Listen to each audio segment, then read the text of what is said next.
Hello and welcome. I'm Laura Lentz, flutist and artistic director for 5x5. This is the first of 5 composer chats we are presenting this spring. In this series, we invite you, the audience, to meet and interact with composers and their music through performance and conversation. Today's composer chat features the performer and composer, Pamela Z. 5x5 will share her piece, 20 Answers, in which magic 8 balls decide the fate of the performance. Today is particularly meaningful for us as 5x5 is live in our first performance together since March of 2020. In these challenging times, 5x5 seeks to continue to find new ways to bring the music and the people who make that music to you. We have a wonderful creative and technical team behind the scenes making these programs possible, but we ask for your patience with us if you experience any technical bumps. We are grateful for support from the Genesee Valley Council on the Arts, the Rochester Community Foundation, Wegmans, Genesee Valley Orchestra and Chorus, the Eastman Community Music School, and the individual donors who have been so generous these past months. We also would like to thank Rochester Institute of Technology for hosting us today. It gives me great pleasure to introduce our Composer Chat's host, Evan Meccarello. Evan directs 4 orchestras in New York and Connecticut, and recently led a contemporary classical ensemble for students online through the Hochstein School. Evan? Thank you, Laura. Good afternoon and welcome to our first Composer Chat with 5x5. I am so pleased to be here with Pamela Z. Pamela Z is a composer, performer, and media artist known for making works for voice and live electronic processing with wireless gesture-based controllers, video, samples, and loops. Recently hailed in the New York Times as a wild virtuoso, she has toured throughout the US, Europe, and Japan. She has composed scores for dance, film, chamber ensembles, and has received awards including the Rome Prize, United States Artists, and the Guggenheim Fellowship. Ensembles commissioning and performing her work include the Bang on a Can All-Stars, the Orchestra of St. Luke's, Kronos Quartet, and Eighth Blackbird. For those watching live on Facebook, go ahead and type your questions into the Facebook chat, and I will ask our guests those questions as we go forward in our chat. There'll be about 10 or 15 minutes of chat, a performance, and then some follow-up discussion. Pamela Z, I'd like to welcome you and thank you so much for joining us. Hi, thanks for having me, and thanks for playing my work. We're thrilled to do both those things and thrilled to see you. I know you've had a very busy year and in really different ways than usual. What have you been up to lately? Oh gosh, just composing like a mad woman. I have I have like a pile of commissioning deadlines that are all like sort of stacking up, and I'm late on all of them. So which I guess is the typical MO for composers. But so I'm working on composing works for a number of ensembles, including the Chamber Chorus Volti in San Francisco, and also the chamber orchestra, Kaleidoscope Chamber Orchestra in LA, several solo piano works, and yeah, I don't know what I'm doing. I'm like just making myself crazy, and then interspersed with all of that have been quite a few online performance and performance appearances, performances, talks, and things like this. Thank you for taking time out of your busy schedule. I know you wrote on your blog about how you normally never stay at home for longer than a few weeks. How has it been to have to do all your collaboration in this kind of a format, or your solo show to video cameras in your studio? Well, it's been a strange time. I mean, I feel like I've had some nice discoveries about ways of working that are particular to this platform, so that the performances become sort of site specific in a sense. But it's been a bit of a strange time. I'm really looking forward to getting my vaccine. Aren't we all? Aren't we all? Thank goodness they're coming down the pike. Uh, A hallmark of your music has been your participation in it as a vocalist and with live electronic processing. And you have performed in the ensemble for this piece that Five by Five will play today before. You also have pieces in which you do not actively perform. You mentioned site specific. You have a lot of installation work that's been getting press lately. How do you feel about not being physically present on the stage or during the performance of a work? well, it was very strange the first time that I ever experienced it. I mean, uh, there was one particular example is I made an installation called Baggage Allowance, and that was shown at the Krannert Museum in Illinois.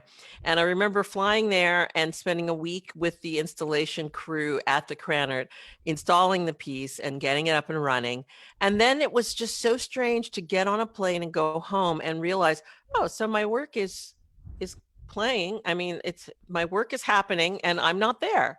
But now I feel it's almost a liberating thing, because usually most of the work that I've made requires my presence in order for it to happen. And so there's something very nice about the fact that I can just walk away and let it go and leave it to whoever is playing it. And it's even funny to like just discover, like I keep running into like YouTube videos of ensembles playing my work that I didn't even know had played it. Surprise!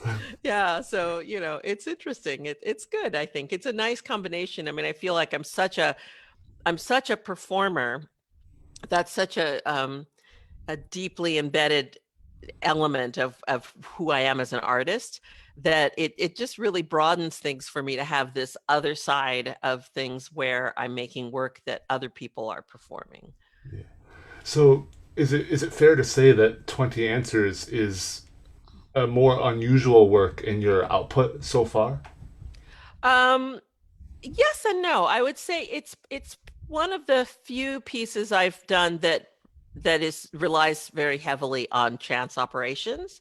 And it was actually kind of dedicated to Cage. The ensemble that commissioned it was doing this years ago. It was like, I don't know, it was 2000, maybe 2008.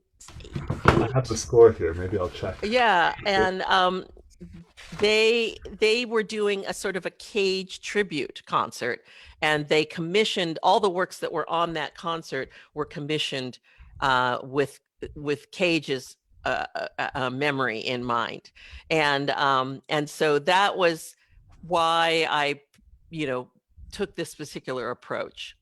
So, John Cage, as some members of our audience would know, was famous for using these chance operations, things that amount to rolls of the dice, or using ancient Asian divination methods to determine notes and actions of a work. And your piece that we will play today, called 20 Answers, plays directly into that dynamic of leaving some things up to chance in a performance. Your score consists of 20 cards, one for each player. Each player uses a magic 8 ball, shakes it and reads the magic 8 ball's answer, then performs one of 3 possible actions on the card based on the 8 ball's response. When you designed this piece, given that you were specifically asked to engage with Cage's work, had you much used chance operations before, or was this was sort of a new thing, right? I think I had in smaller ways and in smaller pieces. For example, I have a piece that's called Amplified Silence that involves listening for 20 seconds and then trying to verbally recreate whatever soundscape you heard during that 20 seconds, and then listening again for 20 seconds. And this goes on for a couple of minutes. So you off and on listen play, listen, play. And that piece, but that's a sort of a much smaller work. And that, and, then I have other times when just in composing, I made some decisions, or either composing or mixing or editing a piece, I would make decisions sometimes based on some kind of chance operations. Yeah, I suppose that as you're working with live sampling of your own voice Mhm. or ambient sound, live looping, there's always this element of what else might get on that Yes, recording, right? that much is true. I mean, those pieces are generally very structured and composed, and they basically happen the same way each time. However, there is always the chance that something will get caught in a loop that isn't what you were expecting, and then it will live within that piece for as long as that loop is allowed to live. And So, yeah. in 20 Answers, there is live electronic looping. Five by Hmm. Five's electric guitarist, Sungmin Shin, is going to be Hmm. doing some live looping. So the audience will Hmm. hear uh, clusters of sounds that loop back and forth. They might Hmm. not see who's doing it, and that's part of the electronic component, inspired by your other work. Yeah, and I should say that the piece, for those who aren't familiar with it, it was composed originally for an ensemble of 8 people. So there are 8 parts. And Evan was mentioning earlier that each player in the ensemble gets a part, and a part consists of a deck of 20 cards that are specific for that player. However, the piece is designed to be modular so that you can have as many or as few players as you've got, and they can, if they're instruments other than the ones for whom the part was created, they can adapt that part to their instrument and sort of change whatever they need to change to make it work on their instrument. So there are some parts in the piece that may not happen in some performances. There have been many performances of this where the voice and electronics part wasn't used. And so the pieces sometimes have loops, sometimes they don't. And the same goes for all the other parts. The piano part at times asks for the player to manipulate the 8 ball on the strings of the piano. If you don't have a piano, then that won't happen. But maybe whatever instrument has taken over that part find some other way of interacting that would work. But yeah. So it's. Nice, wonderful. And so I just want to clarify too that it's a deck of cards, but it is in a specific order. Hmm. So each you actually exercise quite a fair amount of control over this process. How did the propensity of the 8 ball, which has a set of answers that's skewed toward yes answers.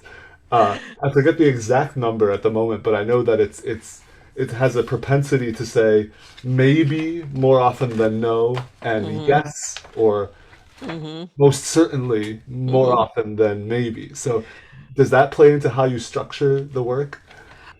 Yeah, I actually composed the work by using the 8 ball. So there are 3 for every one of the 20 events. There are 3 possible iterations of the event, and one is for if your 8 ball gave you a yes answer, one is if it gave you a no answer, and one is if it gave you an ambiguous answer.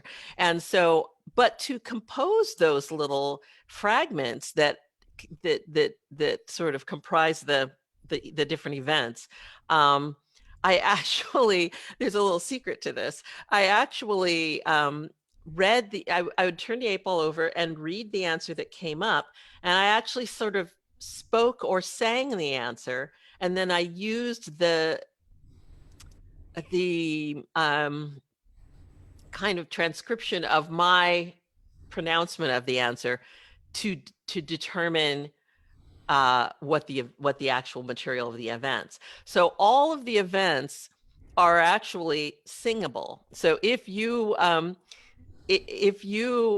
are doing this part as a vocalist, um, it's possible to figure out like which one of those answers those notes are coming from. And you could actually sing, "It is decidedly so. It is decidedly so." You know, you could actually do that. I didn't notate it. I didn't let people know that that's which one came from what. But if you were a sleuth, you could probably figure it Great. Well, I definitely have some detective work in my future. I'd like to out. follow up in a moment about text and its importance in your work, but I want to break in with a question from Facebook Live. Mhm. Our audience member, Andrea Rivera Luna asks, "It always astounds me how much composers know about current and past musical practices. Where do you begin with acquiring all that knowledge and incorporating it into your personal process?" I think it's just a matter of living. My prescription for any artist trying to live and be an artist in this world is that you have to make work, but you also have to experience other people's work. And I think it's really important um, to learn about what's happened in the past and to be immersed in what is happening currently, um, to go and see and hear the works of your colleagues or your contemporaries, and also to delve into the treasure trove of existing work from the past. And that's how we get our inspiration and our drive to want to do what it is that we do. So I think that's, that's how you that's how you learn and absorb all of those things, is just immersing yourself in it. Thank you. That lived experience is so important. One more question before we bring in some members of the ensemble to say hello. Um, you work a lot with text. I would venture to say that text is central to your work. And you've made pieces like Pop Titles You, where you took from a reference a bunch of songs in a list that all start with the word you. You're also working with found objects, like in the piece Bone Music, where you have the 5 gallon water tank as a percussion instrument. Is the 8 ball a it seems to me that it might be a found text and a found object. It's what you're engaging in. Is it a similar kind of engagement, or is it something different?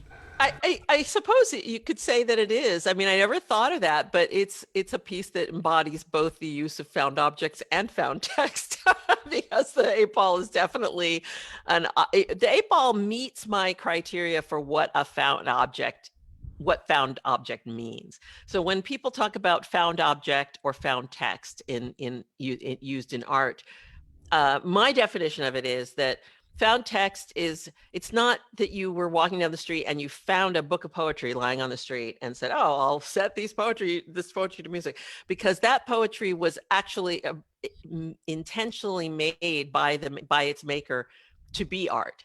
And so but I think of found text as finding text that was not intended by its original author to be art and making it into art, using it as art. And I feel the same way about objects. When I'm using hammer handles or a 5 gallon water bottle, or even tuning forks, they were not intended to be used as a musical instrument. They were something that had another purpose. And so I think of those as found objects. And so I guess in that sense, the 8 ball was made, but wasn't made to be um, Scraped a against determiner of text. art. Yeah.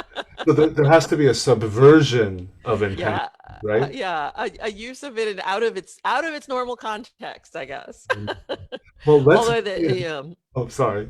I was Let's. going to say, although the 8 ball doesn't, its normal context is pretty abnormal to begin with. But Yeah, I mean, it'd be hard to find one in my house. yeah. Well, let's bring in some of the musicians who will be engaging with this object. I'd like to invite the members of Five by Five to turn on their cameras and join us.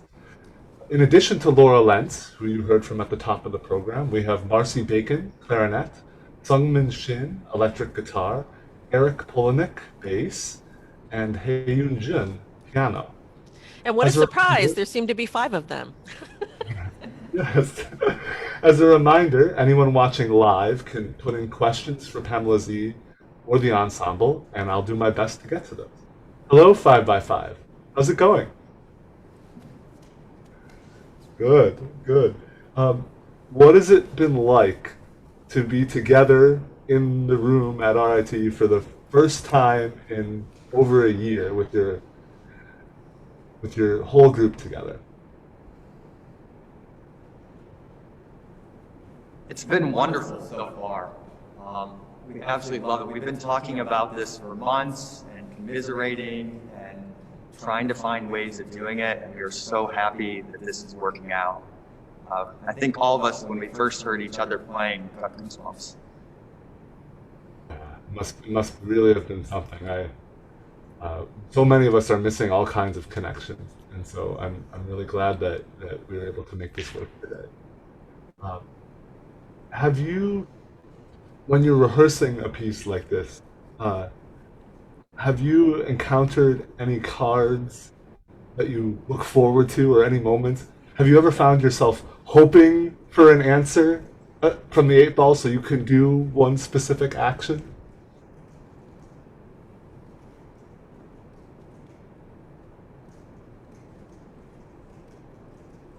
I will confess, I like the ones where I get to play my clarinet more than the ones where I do something with my voice or the air that might flow through the instrument without making a sound. But I have a favorite card, and I just wanted to share. This is a certain melody and rhythm that is, if you are getting the positive answer on the ball, it sounds happy when you play it, but the notes actually go down, and it is actually inverted. So the notes are maybe even backwards, retrograde inversion or something. So when you get the negative answer on the 8 ball, you play the same music, but backwards upside down. And so the negative one goes up and the positive one goes down, and yet it still kind of fits. So I just really appreciate that little idea that she had. Yeah, it looks like this. Neat, Marcy. Thank you for that. Well, we're really glad to have all of you here together. We're grateful for the opportunity to present this piece. Thank you again for being with us, Pamela. You'll be back after the performance, and at this time, we will cede the floor to 5x5. Together in person for the first time in many months, streaming live from RIT, here is Pamela Z's 20 Answers.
Very doubtful.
As I see it, yes.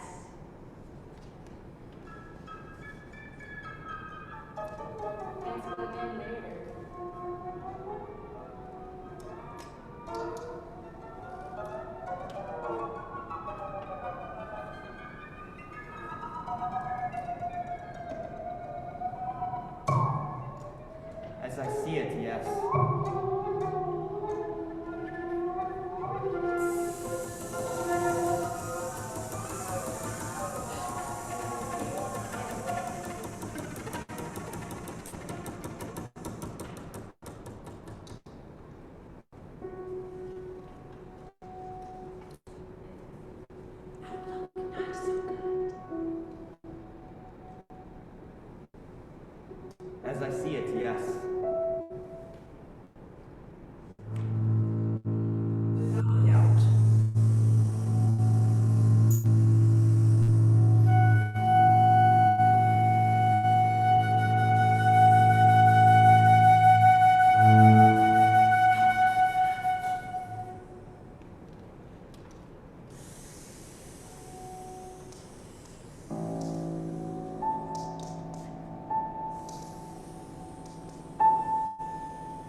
Yes, definitely.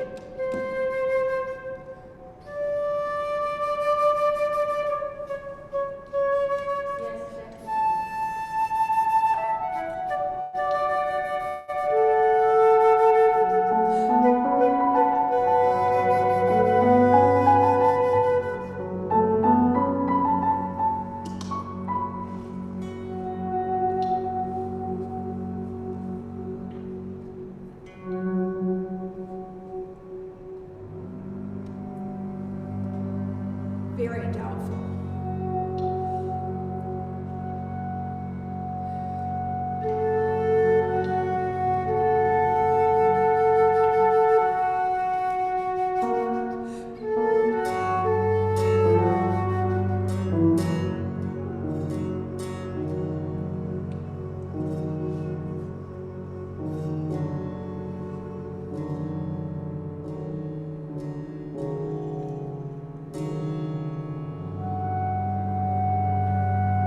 Outlook, not so good.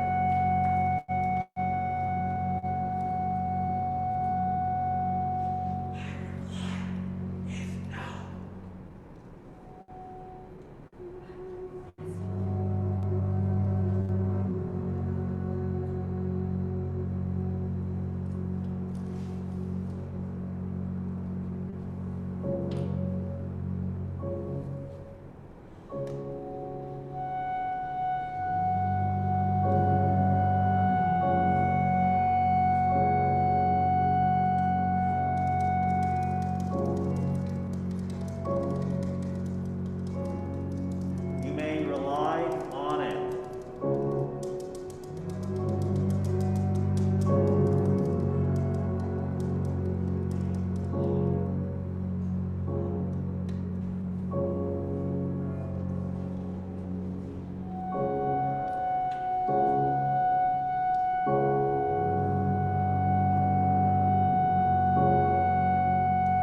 Concentrate and ask again later.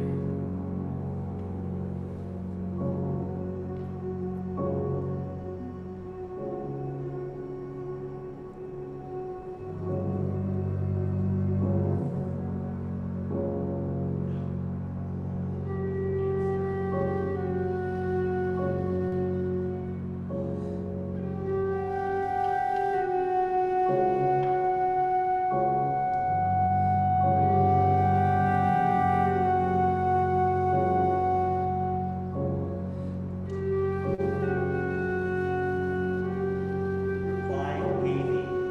Ask again.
Yes, definitely.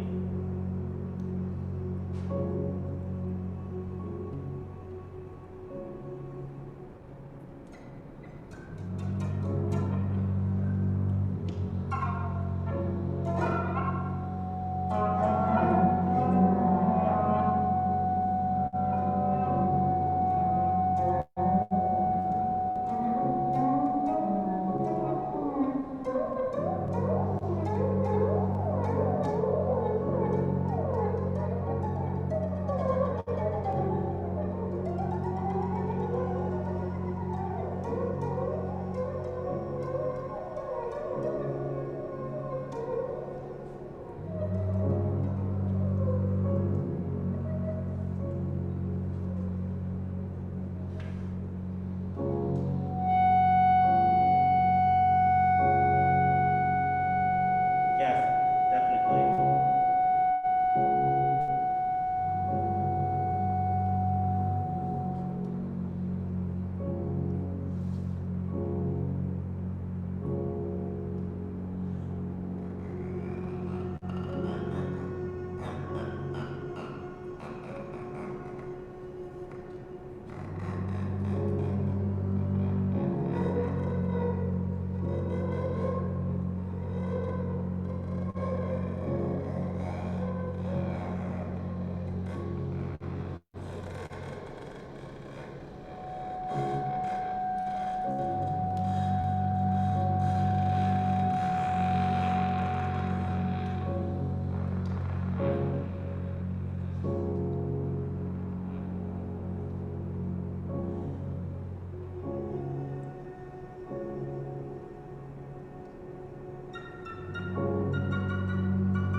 Bravi 5x5.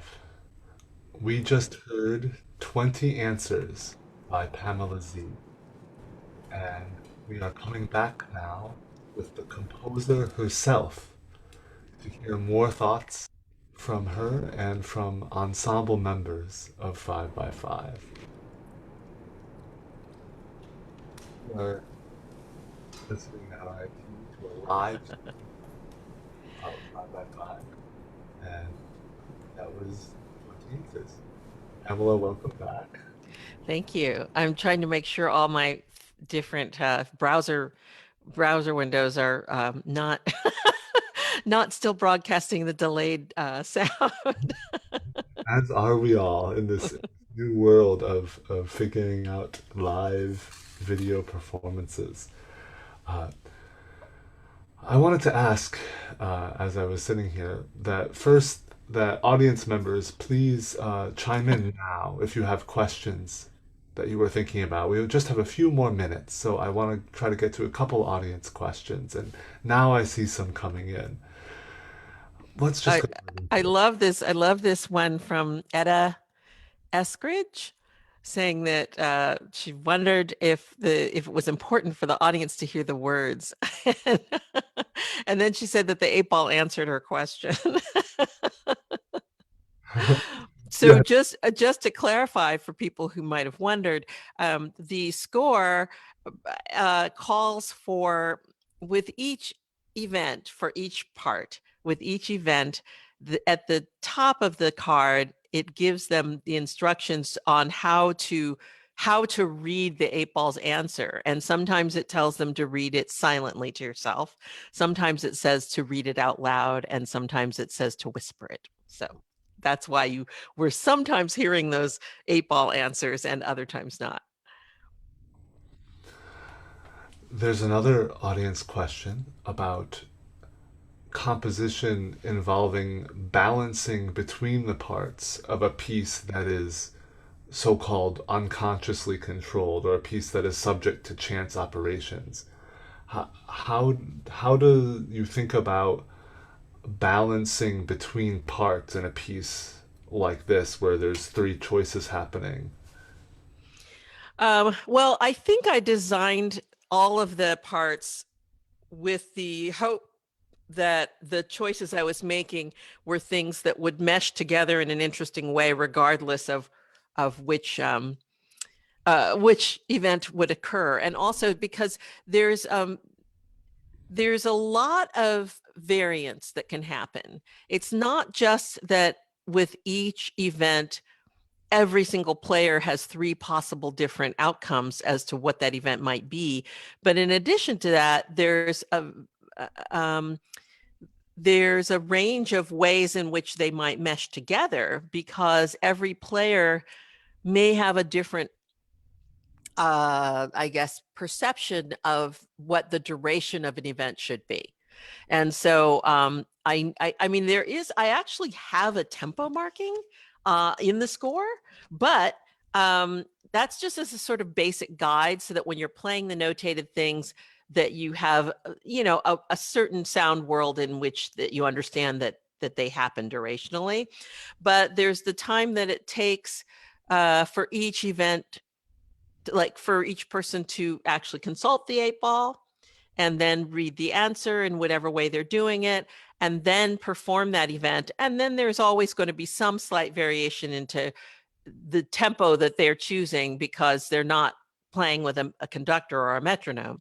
And I've also found that the way that the piece ends, the final event for everyone calls for them to play whatever that motif is that is on their whatever the event that they get.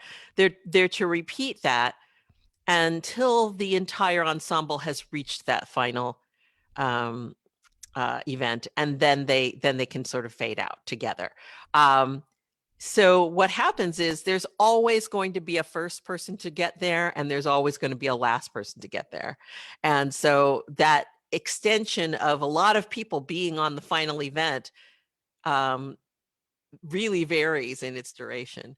So yeah, I don't know if that's an answer to the question about the control of the balance between the parts, but I think that that's also partially where the musicality of the ensemble comes in, because they're supposed to play what they're supposed to play, but they're also not prohibited from listening to each other. And so I think that they can use their own their musicality to make things sit nicely together. Thank you very much.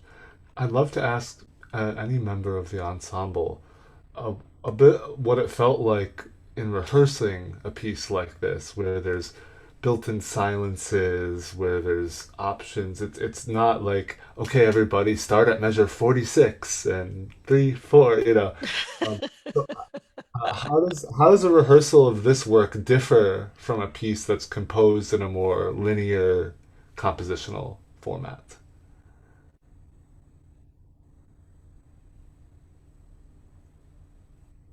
Hi, everyone. Yeah, great question. I think, at least for me, I think being in the moment is probably the most important thing for this piece. Just being, and I think especially when you perform it too, just being in the moment, and because there's so much up to chance, and I think listening to each other is of course important when you play any piece of music, but I think especially here because I think well, there's certain directions actually that ask you to listen for things and actively try to imitate noises or another player. But I think just as a ensemble, if you listen to each other, the way you time your entrances and maybe the way you wrap up your phrase or things like that, I think that are really important for this piece to kind of make it kind of whole. And it definitely is a very unpredictable, but that's what also makes it, I think, very interesting to perform and rehearse.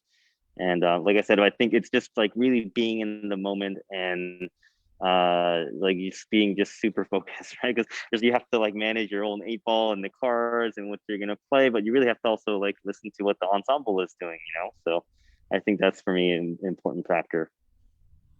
Thank you, Song. Yes, it's juggling a number of different things. An audience member asks, was the bass player also singing at some point? I believe, and Pamela and Eric, you can maybe answer this, but I believe some of the cards are supposed to be sung if you get the right 8-ball response. So the answer is yes about singing. That I know. Yes, the last card does ask me to hum and play. Yeah, so that adds a unique color texture. We'll be wrapping up in just a minute or two, so if you have a last minute burning question for our guest artist, now's a great time to type it in.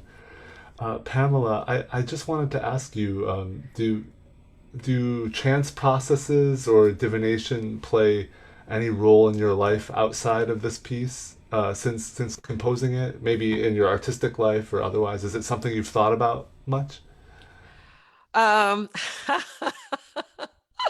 oh, that's really a funny question because I just the well, I should say that my mother, when she was alive, was a huge believer in certain ways of divining answers about life. And all of us, her daughters, we all thought she was a little bit off the rails with this, but she used to, for example, consult a pendulum for answers. I'm not even going to go into how that worked, but Well, yeah. I'll ask you So anyway. I would say that it was not in my life specifically, personally, but I definitely was surrounded at times by somebody whose life it seemed to play an important role in.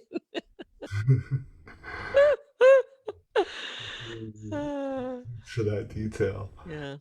Yeah, well, it's been so great to connect with you and with the rest of Five by Five. Mhm. I am grateful for you taking the time, and thank you so much for being with us. It has been such a pleasure, Pamela. Well, thank you for inviting me. We hope to hear and to see you again soon. Five by Five is grateful to all of you watching at home. You can support further music by heading to 5by5 music 5by5music.com and clicking support. Please consider helping communities with less access to the internet by donating to these Rochester-based initiatives to address the digital divide, Action for a Better Community, and the Children's Institute. You can find those links at 5by5music.com and in the Facebook chat. Finally, we would like to invite everyone to the next composer chat with 5by5, Life Through Our Windows, with new works for Zoom written for this format by Sophie Stone and 5by5 member Sungmin Shin. Tune in on Saturday, March 27th at 1:30 p.m. 5by5 is Laura Lentz, Marcy Bacon, Sungmin Shin, Eric Polnick, and Haeyoon Jun. Our technical team is Terry Bacon and Mark Webster with assistance from Logan Barrett and Mona Sekatola-Slami. I'm Evan Meccarello. Thanks for listening.